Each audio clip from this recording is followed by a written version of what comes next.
হযরত আবু ওয়াক্কাস রাদিয়াল্লাহু তাআলা আনহু আল্লাহর নবীর মামা, তিনি হলেন 4 জন সাহাবীর আমির। ইসলামের দাওয়াতের মিশন নিয়ে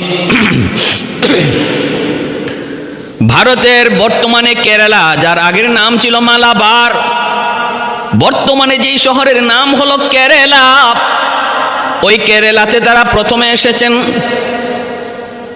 কেরালা রাজ্যের তখন রাজা ছিল রাজা পরিমল। রাজা পরিমল সে একজন হিন্দু মূর্তি পূজারী, অগ্নি পূজারী, আল্লাহর পরিচয় জানে না, কিন্তু তার একটা ভালো গুণ ছিল, মেহমানের সে বড় কদর করত, মেহমানদারি করত, মুসাফিরখানা তার সর্বদা থাকতো। যেই আসতো তাদেরকে মুসাফিরখানায় জায়গা দিত। বিভিন্ন দেশ থেকে পর্যটকরা যখন আসতেন তাদেরকে সে মূল্যায়ন করত, তাদের যত্ন নিত। নবীর সাহাবী এই 4 জন হযরত আবু ওয়াক্কাস রাদিয়াল্লাহু তাআলা আনহুর নেতৃত্বে ওনাদেরকেও সে জায়গা করে দিল, সম্মান দিল, ইজ্জত দিল। তারপরে রাজা পরিমল শেষে বলতেছে, ও আরবের মুসাফির, আমি বহুদিন যাবত একটা বিষয় নিয়ে বড় পেরেশানি দূর করার জন্য বহু চেষ্টা করেছি, কিন্তু সমাধান খুঁজে পাই না। বহু মুসাফিরকেও আমি জিজ্ঞেস করেছি, তারাও কোনো সমাধান দিতে পারে না। বহু হাকিম, বহু তন্ত্রমন্ত্রের কাছেও গিয়েছি, জবাব নাই। তোমরা কি পারবা আমার মনের সেই পেরেশানিটা দূর করতে? বহুত বড় একটা পেরেশানি, বহুত বড় একটা প্রশ্ন আমার দিলের ভিতরে, আজও পর্যন্ত কারো কাছ থেকে কোনো জবাব পাই নাই। তোমরা কি পারবা? হযরত আবু ওয়াক্কাস রাদিয়াল্লাহু তাআলা আনহু তখন বলতেছেন, কি প্রশ্ন, কি পেরেশানি, একটু খুলে বলো।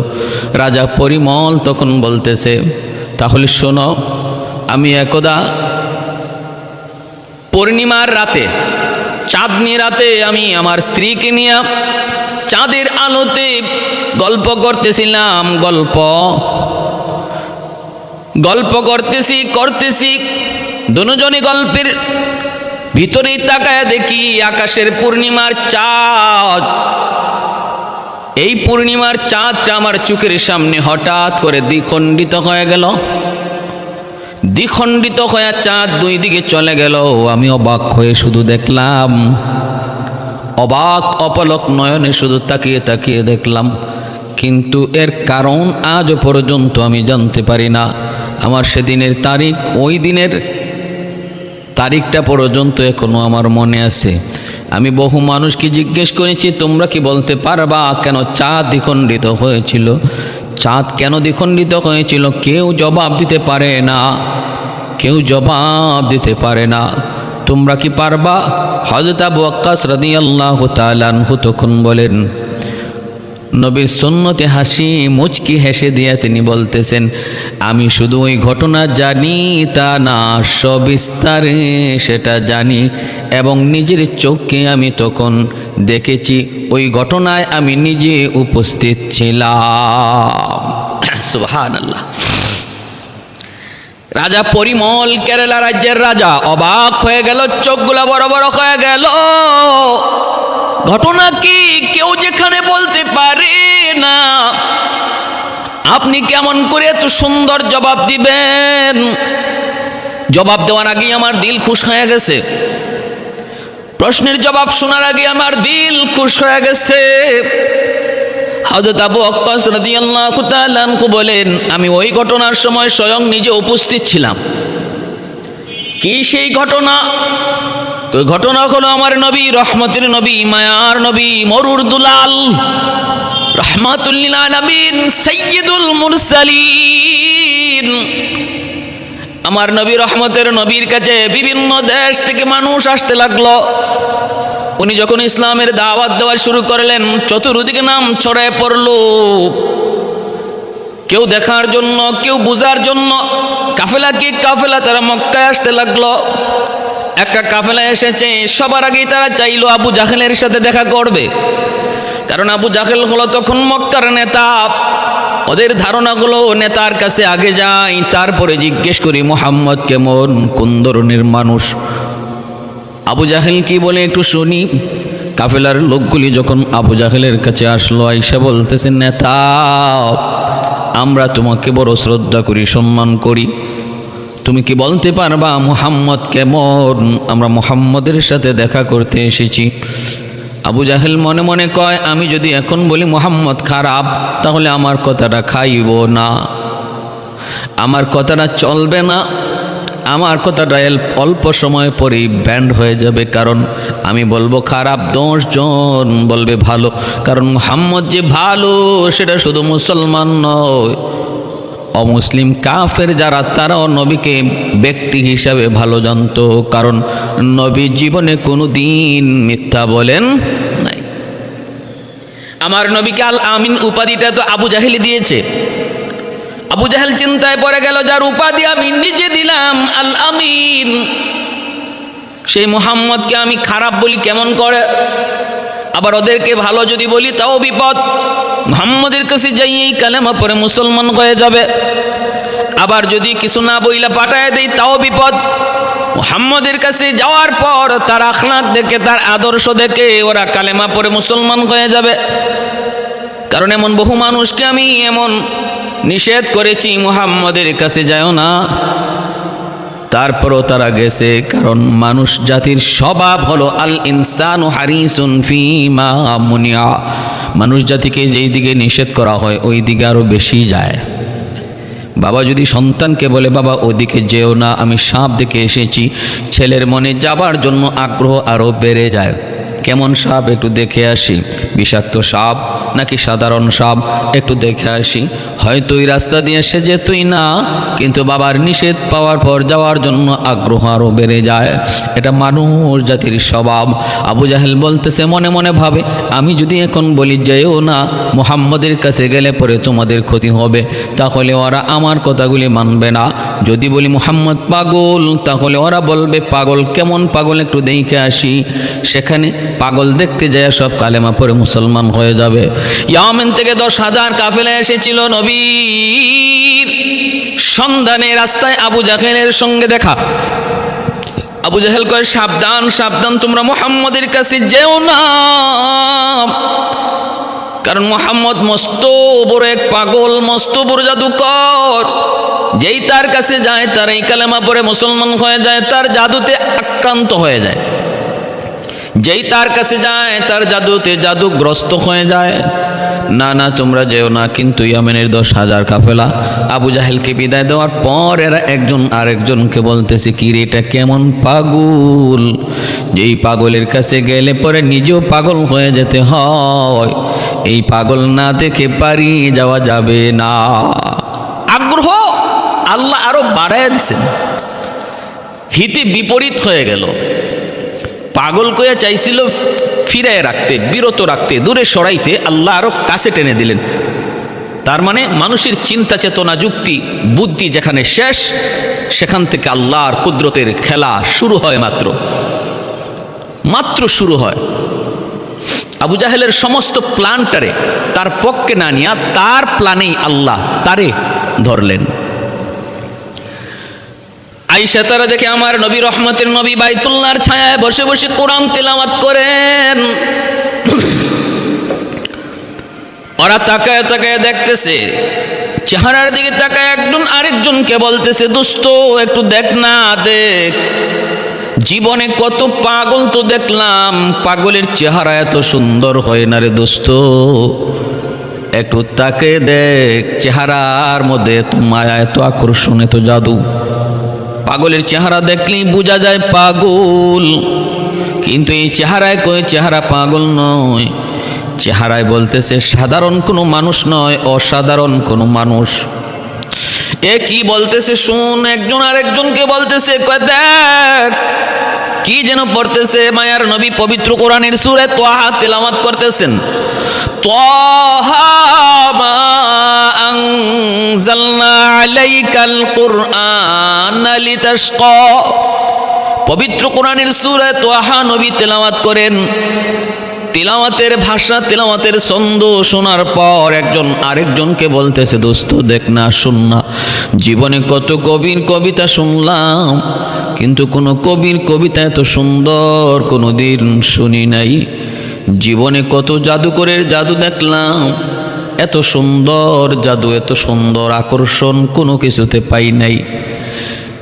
কত জ্যোতিষীর তন্ত্র মন্ত্র শুনলাম, দেখলাম, এত সুন্দর ভাষা, এত সুন্দর ভাষা, এত সুন্দর অলংকার কোন সাহিত্যিকের সাহিত্যে পাই নাই, কোন কবির কবিতায় দেখি নাই। দোস্ত শুন কি কয়, এত সুন্দর ভাষা, এত সুন্দর অলংকার, এত সুন্দর ছন্দ হবেই তো, কারণ কুরআনুল কারীম এ তো কোনো মানুষের কালাম নয়, কালাম হলো আমার মালিকের কালাম, আমার আল্লাহর কালাম, আল্লাহর কালাম, কোন মাখলুকের কালাম নয়, এটা আল্লাহ পাকের সিফাত।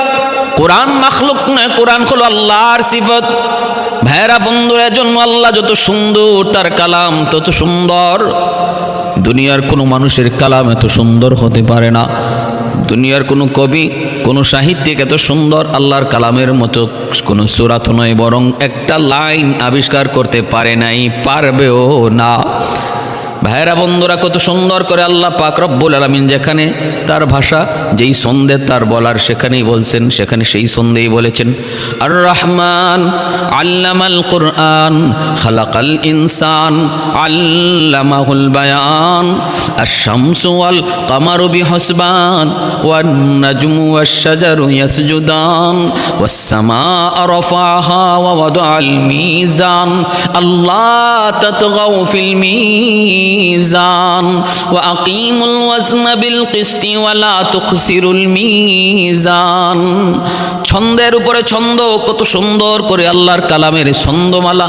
ওয়াশ-শামসি ওয়া দুহাহা ওয়াল কামারি ইযা তালাহা ওয়ান নাহারি ইযা জাল্লাহা ওয়াল লাইলি ইযা ইয়াগশাহা ওয়াস সামাই ওয়া মা বানাহা ওয়াল আরদি ওয়া মা তুহাহা ওয়া নাফসিন ওয়া মা সাওয়াহা ফাআলহামাহা ফুজুরাহা ওয়া তাকওয়াহা। কত সুন্দর ছন্দমালা, কত সুন্দর অলংকার। এজন্য আল্লাহর কালামের তেলাওয়াত যেই শুনে সেই মুগ্ধ হয়ে যায়। ভাইরে দেখেন না, কত কবির কবিতা একবার দুইবার 10 বার শুনলে পরে আর শুনতে ভালো লাগে না। কত গায়কের গান একবার দুইবার 10 বার শুনলে পরে আর শুনতে ভালো লাগে না। কিন্তু আল্লাহর কালাম সারা জীবনভর শুনতেছি, প্রতি রাকাতে রাকাতে সূরা ফাতিহা শুনতেছি। আজও পর্যন্ত কেউ কোনোদিন একথা বলে নাই, হুজুর আলহামদু সূরা আর শুনতে ভালো লাগে না। যত শুনি ততই মায়া, যত শুনি ততই মধুর, যত শুনি ততই আকর্ষণ। এক একজনের জবানে এক এক রকম সুন্দর, এক একজনের জবানে এক একজনের জাদু। ভাইরা বন্ধুরা, জন্য ওই 10,000 কাফেলা বলতেছে, দোস্ত আবু জাহেল কয় কি, এমন মানুষ পাগল হতে পারে না, এমন মানুষ পাগল হতে পারে না। পাগলের চেহারা এমন হয় না, পাগলের চেহারা দেখলেই বোঝা যায় পাগল। দেখ বলেছিল কবি, না না এ কোনো কবির কবিতা নয়। বলেছিল জাদুকর, না না এ কোনো জাদুকরের জাদু নয়। অতএব না না, আমরা আর দেরি করা যায় না, যা শুনেছি তিনি আল্লাহর পয়গম্বর, এটাই সঠিক। 10,000 কাফেলা এসে মায়ার নবীর হাত ধরে বলতেছে, নবী গো, আবু জাহেল যা বলেছে ভুল বলেছে গো নবী। আবু জাহেল আমাদেরকে থামাইতে চেয়েছিল আপনাকে পাগল বইলা, কিন্তু আমাদের দিলে আরো আগ্রহ বেড়ে গেছে। আমরা নিজের চোখে এসে দেখলাম, না না না গো নবী, আপনি পাগল হতে পারেন না, আপনি কোনো জাদুকরও হতে পারেন না। আমাদের ইয়াকিন হয়ে গেছে আপনি আল্লাহর পয়গম্বর। আমরা আর দেরি করতে চাই না, কালেমা পড়ে মুসলমান বানায় দেন। মায়ার নবীর হাতে হাত রেখে 10,000 ইয়ামিনী কাফেলা কালেমা পড়ে মুসলমান হয়ে গেল। কও নঈনে মুখতার খোদা তুমকো বানায়া, कौनैन मुख्तार खुदा तुमको बनाया, उम्मत का निगाहबान खुदा तुमको बनाया, उम्मत का निगाहबान खुदा तुमको बनाया। मौला मेरा आका मेरा रहमत की नबी है, तजदार मदीना है तो माहे अरबी है, तजदार मदीना है तो माहे अरबी है। अशजार ने देते हैं नबूवत के शहादात, तशकीक कमर में है तो अंगुल की इशारात, तशकीक कमर में है तो अंगुल की इशारात। এজন্য আবু জাহেল ভাবছে যে না না, এই মানুষগুলোকে আমি যদি বলি মুহাম্মদের কাছে যাইও না, তাহলে এরা আরো বেশি যাবে। অতএব আমি নিজেই লইয়া যাই, আর যাইয়া মুহাম্মদের সামনে যাইয়া ওদেরকে পাশে রাইখা এমন কিছু প্রশ্ন করব, এমন অসম্ভব কিছু প্রশ্ন করব যা মুহাম্মদের পক্ষে সম্ভব নয়। আর তখনই তারা বুঝে ফেলবে যে মুহাম্মদ তিনি সত্যবাদী নবী না, ওরা পিছপা হয়ে যাবে, মুহাম্মদ পারবে না আর ওরাও মুসলমান হবে না।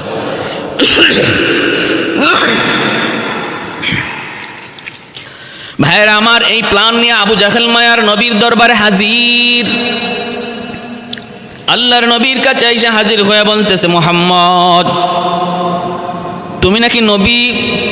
আল্লাহর নবী কয়, চাচা আমি যে নবী আমি তো বলি না, আমি যে রাসূল আমি তো বলি না, আমার আল্লাহ বলে। আমি তো নিজে বলি না, আমার আল্লাহ বলেন। আল্লাহ বলেন, ইয়াসিন ওয়াল কুরআনিল হাকীম ইন্নাকা লামিনাল মুরসালিন আলা সিরাতিন মুস্তাকিম। ইন্নাকা লামিনাল মুরসালিন, আল্লাহ বলেন নিশ্চয়ই তুমি রসুলগণের মধ্য থেকে একজন রসুল, আল্লাহ নিজে বলেছেন। আবু জাহেল কয়, তুমি যদি রসুল হও, নবী হও, তাহলে আকাশের চাঁদকে দ্বিখণ্ডিত করে দেখাও।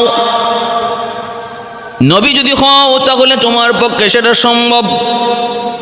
আল্লাহর পক্ষ থেকে প্রেরিত রাসূল যদি হও তাহলে আকাশের চাঁদ দ্বিখণ্ডিত করা তোমার জন্য সম্ভব। আর যদি তুমি মিথ্যাবাদী নবী হও তাহলে সম্ভব নয়। এই মানুষগুলার সামনে রেখে আমার নবী কেমন প্রশ্ন করলো, কারণ আবু জাহেল সে বহুবার নবীকে পরীক্ষা করেছে, হাতের মধ্যে কঙ্কর নিয়ে বলেছে, মুহাম্মদ আমার হাতে কি আছে যদি বলতে পারো তাহলে আমি কালেমা পড়ে মুসলমান হয়ে যাব। নবী বললেন, আমি বলতে হবে না, হাতের ভিতরে যা আছে সেটাই বলে দেবে। সাথে সাথে পাথরের কণাগুলি থেকে জবান খুলে গেল আর কালেমা পড়তে শুরু করলো। যেই মাত্র পাথরের কণাগুলি তার হাতের পাথরের কণা তার কথা না শুনে নবীর কথা বলতেছে, নবীর পরিচয় দিচ্ছে, আবু জাহেল হাত থেকে দূরে নিক্ষেপ করে ফেলে দিল। আর বেঈমান বলল, আমার হাতে থেকে আমার কথা শোনো না, মুহাম্মদের জয়গান গাও।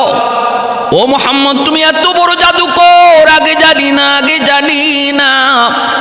এজন্য আবু জাহেল কয়, মুহাম্মদের বহু জাদু দেখেছি, সেটা দুনিয়ার জমিনে, কিন্তু এখন এমন একটা কথা বলবো যেটা আসমানে আর জাদু চলবে না। অতএব তুমি আকাশের চাঁদ দ্বিখণ্ডিত করে দেখাও।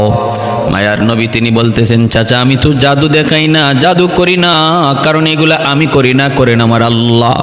নবীদের মুজিজা নবীরা করান না, করেন আল্লাহ, দেখান নবীদের মাধ্যমে।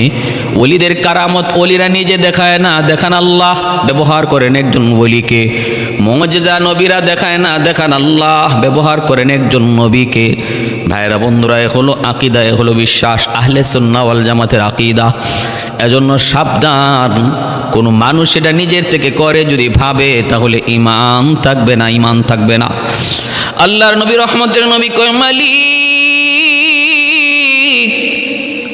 ও মালিক, ইজ্জত দেওয়ার মালিকও তুমি,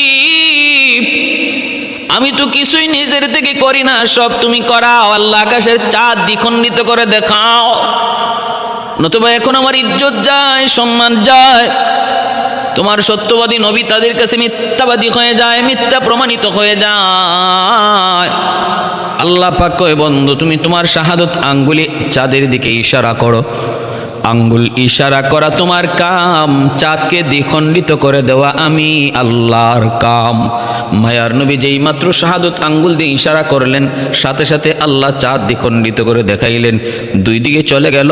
নীল আর্মস্ট্রং যখন চাঁদে গিয়েছিল, সে চাঁদের এই দ্বিখণ্ডিত দাগ দেখতে পেয়েছিল, আর আজানের আওয়াজও সে শুনেছিল, যার ফলে দুনিয়ায় আসার পর এই চাঁদের দ্বিখণ্ডিত ইতিহাস আমার নবীর আঙ্গুলের ইশারায় হয়েছে জানার পর সে মুসলমান হয়ে যায়। সেই নীল আর্মস্ট্রং মুসলমান হওয়ার পর আজ সে কোথায় আছে কেউ জানে না। দুশ্মন তাকে গুম করে ফেলে। ভাইয়েরা বন্ধুরা, এজন্য বলতেছিলাম, মনে রাখবেন,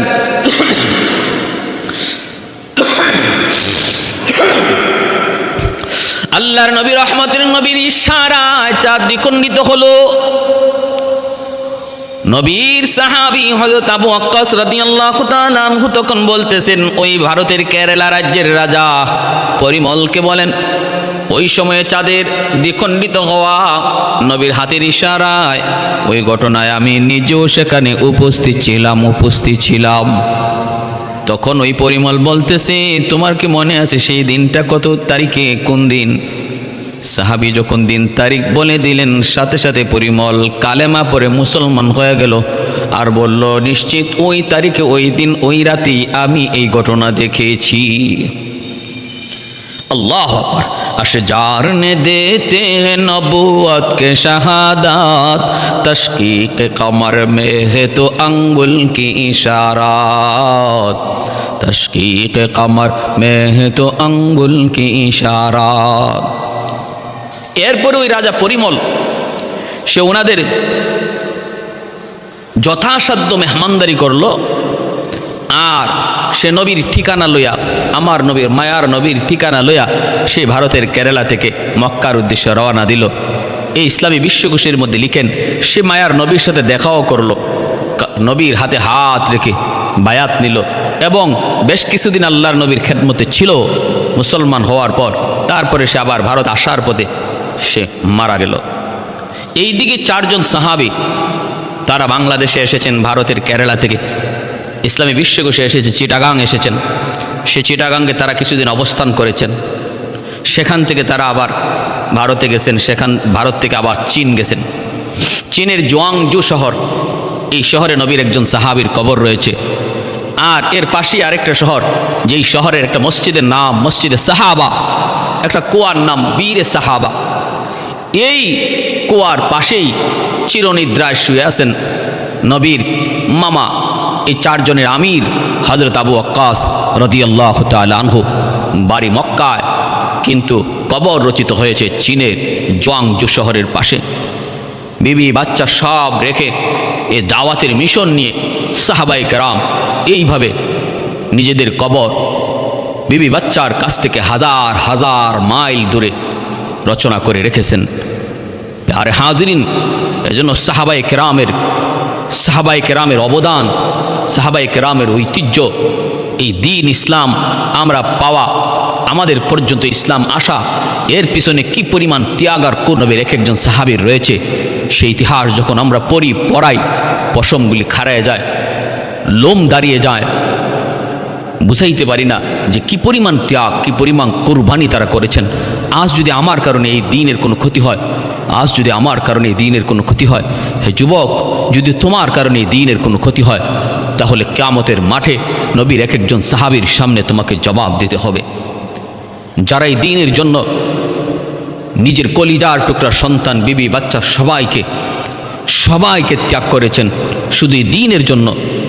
এই দিন, যে দিন আজকে আমাদের কাছে তারা আমানত রেখে গেছেন, যদি আমার দ্বারা আপনার দ্বারা কোনো খেয়ানত হয়, হাসরের মাঠে সে আবু ওয়াক্কাস রাদিয়াল্লাহু তাআলা আনহুর সামনে এমনিভাবে সুহাইব রুমি, এমনিভাবে আমার ভাইরা বন্ধুরা, নবীর যে এক একজন সাহাবী, জাফর ইবনে আবি তালিব, আব্দুল্লাহ ইবনে রাওয়াহা, আব্দুল্লাহ ইবনে হুযাফা, যাদের কবর রচিত হয়েছে আফ্রিকা, ইউরোপে, কি জবাব দিব আল্লাহর সামনে?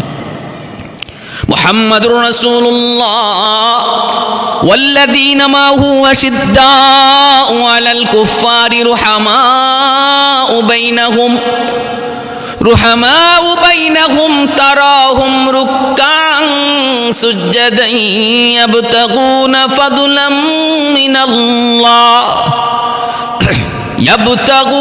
فضلا من الله ورضوانا سيماهم في وجوههم من أثر السجود ذلك مثلهم في التوراة ومثلهم في الإنجيل। পবিত্র কুরআনুল কারীমের সূরা ফাতাহ এই আয়াতের ভিতরে আল্লাহ পাক নবীর সাহাবায়ে কেরামের 4টা গুণের কথা বলেছেন। আল্লাহ বলেন, জানো কি আমার বন্ধু এবং আমার বন্ধুর হাতে গড়া সাহাবায়ে কেরামের গুণ? 1 নাম্বার হলো আশিদ্দাউ আলাল কুফফার, কাফের কুফফারদের সামনে তারা বড় কঠিন। হক বাতিলের দ্বন্দ্ব যখন লেগে যায় তারা অত্যন্ত কঠিন হয়ে যায়। এখানে তারা কোনো ছাড় দেয় না, সন্ধি করে না, কম্প্রোমাইজ করে না। হক বাতিলের দ্বন্দ্ব লেগে গেলে পরে তারা বজ্রের মতো কঠিন হয়ে যায়। আর রুহামাউ বাইনাহুম, নিজেদের ভিতরে তারা অতি নরম নরম থাকে। ভাইরা, ইয়ারমুকের যুদ্ধ, পানি পানি বলে সাহাবায়ে কেরাম চিল্লাইতেছেন। একজন দৌড়ায় পানি নিয়ে গেলেন, সাথে সাথে পাশের আরেকজনে পানি বলে চিৎকার করলেন। সাহাবী তখন নিজে পানি পান না করে বলতেছেন, ভাই রে, আমার পাশের ভাইটার পানির প্রয়োজন মনে হয় অনেক বেশি, তুমি তার কাছে যাও। তিনি দৌড় দিয়ে তার কাছে গেলেন। পাশে আরেকজনে কয় পানি, দ্বিতীয় জনও পানি পান না করে তৃতীয় জনের কাছে পাঠিয়ে দিলেন, যাও, তার প্রয়োজনটা বেশি। তৃতীয় জনের কাছে গেলেন, চতুর্থ জন আরেকজন পানি বলে চিৎকার করে উঠলেন। তিনি চতুর্থ জনের কাছে পাঠিয়ে দিলেন, তৃতীয় জন পানি পান করলেন না। যায়া তিনি দেখেন চতুর্থ জন আর পানি পান করতে পারলেন না, শহীদ হয়ে গেলেন। পানি পান করে আর শহীদ, পানি পান করা ভাগ্য আর জুটল না। দৌড় দিয়া তৃতীয় জনের কাছে আসেন, এসে দেখেন তিনিও শহীদ, পানি পান করার ভাগ্যে জুটে নাই। দৌড় দিয়া দ্বিতীয় জনের কাছে আসেন, তিনিও শহীদ। দৌড় দিয়া প্রথম জনের কাছে আসেন, যিনি তার আপন ভাই, যার জন্যই সবার আগে পানি নিয়ে তিনি ময়দানে হাজির হয়েছিলেন। এসে দেখেন ভাইটাও দুনিয়ায় নাই, পানির তৃষ্ণা নিয়েই শহীদ হয়ে গেলেন। যেই মানুষগুলা নিজের পানি পান করা না, উটের পানি পান করা। উটের পানি পান করা, কে আগে পানি পান করাবে, কার উটকে আগে পানি পান করাবে, এই নিয়ে যারা যুদ্ধ করতো, খুন খারাপি করতো, মাসকে মাস তাদের মধ্যে যুদ্ধ লেগে থাকতো শুধু উটের পানি পান করা নিয়ে। ওই মানুষগুলো আমার নবীর হাতে গড়া সাহাবী হওয়ার পর উট না শুধু নিজের পানি নিজে পান করে না, আরেক ভাইকে আগে দিয়া দেয়। জান যায় পানির তৃষ্ণায়, তবুও কয় আমার লাগবে না, আমার ভাইটার পানির প্রয়োজন অনেক বেশি, তার কাছে যাও। আল্লাহ বলেন, রুহামাউ বাইনাহুম তারাহুম রুকআন সুজদান ইয়াবতাগুনা ফাদলাম মিনাল্লাহ। আমার নবীর সাহাবায়ে কেরামের 3 নম্বর গুণ হলো তারা রুকু সেজদা করে শুধুমাত্র আমি আল্লাহর সন্তুষ্টির জন্য। সর্বদা তাদের দিলের ভিতরে আমি আল্লাহর রাজামন্দি, আমি আল্লাহকে খুশি করাই তাদের জীবনের মাকসাদ। মসজিদের ভিতরে রুকু করে সেজদা করে আমি আল্লাহকে সামনে রেখে, মসজিদের বাইরেও সমস্ত কাজকর্ম তারা করে আল্লাহর রাজামন্দির জন্য। সাহাবীরা ব্যবসা করে তো আল্লাহকে খুশি করার জন্য, সাহাবীরা চাকরি করেন তো আল্লাহকে খুশি করার জন্য, সাহাবীরা খাওয়া দাওয়া করে সেটাও আল্লাহকে খুশি করার জন্য, হাসি সেটাও আল্লাহর জন্য, কান্না সেটাও আল্লাহর জন্য। নবী বলে, মান আহাব্বা লিল্লাহ ওয়া আবগাদা লিল্লাহ ওয়া আ'তা লিল্লাহ ওয়া মানআ লিল্লাহ ফাকাদ ইসতাকমালাল ঈমান। 4 নম্বর আল্লাহ বলেন, সীমাহুম ফি উজুহিহিম মিন আসারিস সুজুদ। আমার নবীর হাতে গড়া সাহাবায়ে কেরামের আদর্শ হলো, গুণ হলো, সিফাত হলো, তাদের চেহারায় সেজদার আলামত থাকবে। তাদের চেহারার মধ্যে সেজদার চিহ্ন পাওয়া যায়, এই হলো ভাইয়েরা বন্ধুরা আমার নবী সাহাবায়ে কেরামের আখলাকের জন্য। এই উম্মত নবীর সাহাবায়ে কেরামের প্রতি তার এক আকীদা বিশ্বাস সহি হওয়া লাগবে। আমার নবীর সাহাবী প্রত্যেকে এক একজন হেদায়েতের মাপকাঠি, সত্যের মাপকাঠি। আল্লাহ নবী বলেন, আসহাবী কান্নুজুম বিআইয়িহিম ইকতাদাইতুম ইহতাদাইতুম। আল্লাহর নবী রহমতের নবী বলেন, আমার এক একজন সাহাবী আকাশের নক্ষত্র স্বরূপ, তোমরা এক একজনকে যদি ফলো করো, অনুসরণ করো, হেদায়েতের রাস্তা পেয়ে যাওয়া। ভাইরা, এটা আমার নবীর সার্টিফিকেট। সাহাবীকে অনুসরণ করলে হেদায়েতের রাস্তা পাওয়া যায়, এটা আমার নবীর দেওয়া সার্টিফিকেট। এখন যদি তুমি বলো সাহাবীরা সত্যের মাপকাঠি না, তাহলে নবীর কথাকে অমান্য করা হয়। আল্লাহ নবী বলে, ইদা রাআইতুমুল্লাযীনা ইয়াসুব্বুনা আসহাবি ফাকুলু লানাতুল্লাহি আলা শাররিকুম। তোমরা যদি আমার কোনো সাহাবীকে কেউ গালাগালি করে শুনো, তাহলে তোমরা জবাব দিও, তোর উপরে তোর উপরে তোর উপরে আল্লাহর লানত, তোর উপরে আল্লাহর লানত, তোর উপরে আল্লাহর লানত। নবী বলে, তোমরা তার উপরে লানত দিয়ে দিও, লানত দিয়ে দিও, লানত দিয়ে দিও। কার? আল্লাহ লানত দিও। অতএব ভাইরে সাবধান, কোনো একজন সাহাবীর ব্যাপারে যদি আপনার খারাপ মন্তব্য আসে, তাহলে গোটা ইসলামের প্রতি আপনার খারাপ ধারণা চলে আসবে। কারণ ইসলাম পাইছি আমরা সাহাবায়ে কেরামের মাধ্যমে। সাহাবায়ে কেরামের প্রতি যদি আপনার আস্থা না থাকে, তাহলে ইসলামের উপরও আপনার আস্থা থাকবে না, এই ধর্মের ব্যাপারেও আপনার কোনো আস্থা থাকবে না।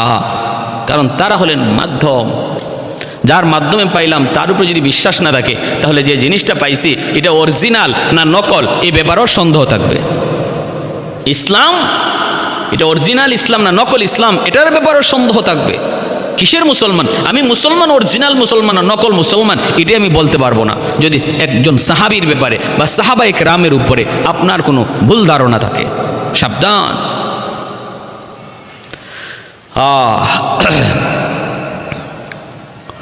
নবী হলেন ১৬ লক্ষ, সাহাবায়ে কেরামও হলেন ১৬ লক্ষ।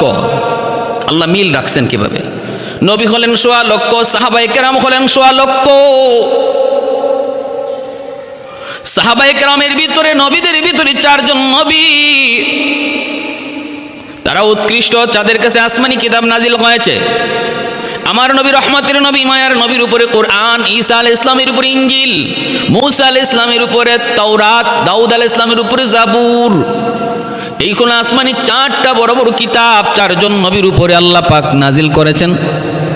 এমনিভাবে নবী সাহাবায়ে কেরামের ভিতরেও ৪ জন সাহাবী হলেন বড় বড় সাহাবী, বড় বড় সাহাবী ৪ জন। এই ৪ জন সাহাবী, একজন আবু বকর, একজন ওমর, একজন আলী, একজন উসমান, একজন আলী, এই ৪ জন হলেন বড় বড় সাহাবী। ভাইরা বন্ধুরা, এজন্য নবীদের তালিকা, নবীদের গণনা, নবীদের সংখ্যার সাথে সাহাবায়ে কেরামের সংখ্যার মিল, তরতিবের দিক দিয়েও সাহাবায়ে কেরাম, নবীদের তরতিবের সাথে সাহাবায়ে কেরামের তরতিবের মিল।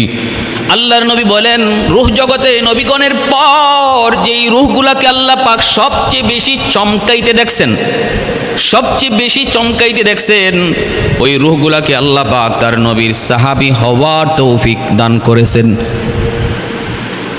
সাহাবী হওয়ার তৌফিক আল্লাহ দান করেছে। উলাইকা আসহাবু মুহাম্মাদিন সাল্লাল্লাহু আলাইহি ওয়াসাল্লাম আবররাহা কুলুবান ওয়া আমাকাহা ইলমান ওয়া আকাল্লাহা তাকাল্লুফা ইখতারাহুমুল্লাহু লিসুহবাতি নাবিয়্যিহি ওয়া লিইকামাতি দীনিহি। আল্লাহ নিজে চয়েস করেছেন, আল্লাহ নিজে যাচাই বাছাই করে সাহাবী বানাইছেন। আমলের মাধ্যমে ওলি হওয়া যায়, সাহাবী হওয়া যায় না। সাহাবী হতে হলে আল্লাহর পছন্দ লাগে। উলাইকাল্লাযীনা ইমতাহানাল্লাহু কুলুবাহুম লিত্তাকওয়া। আব্দুল কাদের জিলানী, খাজা মঈনুদ্দিন চিশতি আপনি হতে পারবেন, কিন্তু নবীর আদনা থেকে আদনা একজন সাহাবী হতে পারবেন না। কারণ সাহাবী নিজের চেষ্টায় হওয়া যায় না, আল্লাহ যারে পছন্দ করেছেন তাদেরকেই সাহাবী বানাইছেন। সুবহানাল্লাহ। জানতেন কোনো বিষয় না, এটা আল্লাহর একান্তই চয়েস, এটা আল্লাহর একান্তই চয়েস, এটা আল্লাহর একান্তই চয়েস। প্যারে হাজিরিন, অতএব কি বুঝলাম? এই বাংলাদেশের জমিনেও সাহাবী আসছেন, এই জমিনের উপর দিয়েও সাহাবায়ে কেরামের পদচারণ হয়েছে।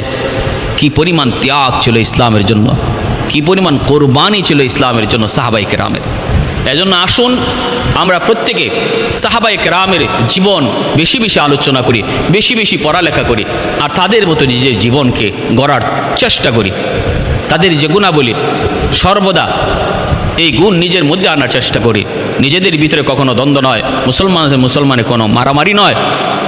হক বাতিলের দ্বন্দ্ব যখন লেগে যাবে, তখন মুসলমান শক্ত বজ্রের মতো হবে, আগুনের চেয়ে বেশি তেজ, তলোয়ার চেয়ে বেশি ধারালো হবে যখন হক বাতিলের দ্বন্দ্ব বেজে যাবে। আমরা এখানে কোনো ছাড় দেব না, কিন্তু মুসলমানে কোনো মারামারি নয়, কাটাকাটি নয়, হিংসা নয়, বিদ্বেষ নয়। আল্লাহ আমাদেরকে বুঝার তৌফিক দান করুন। আমিন।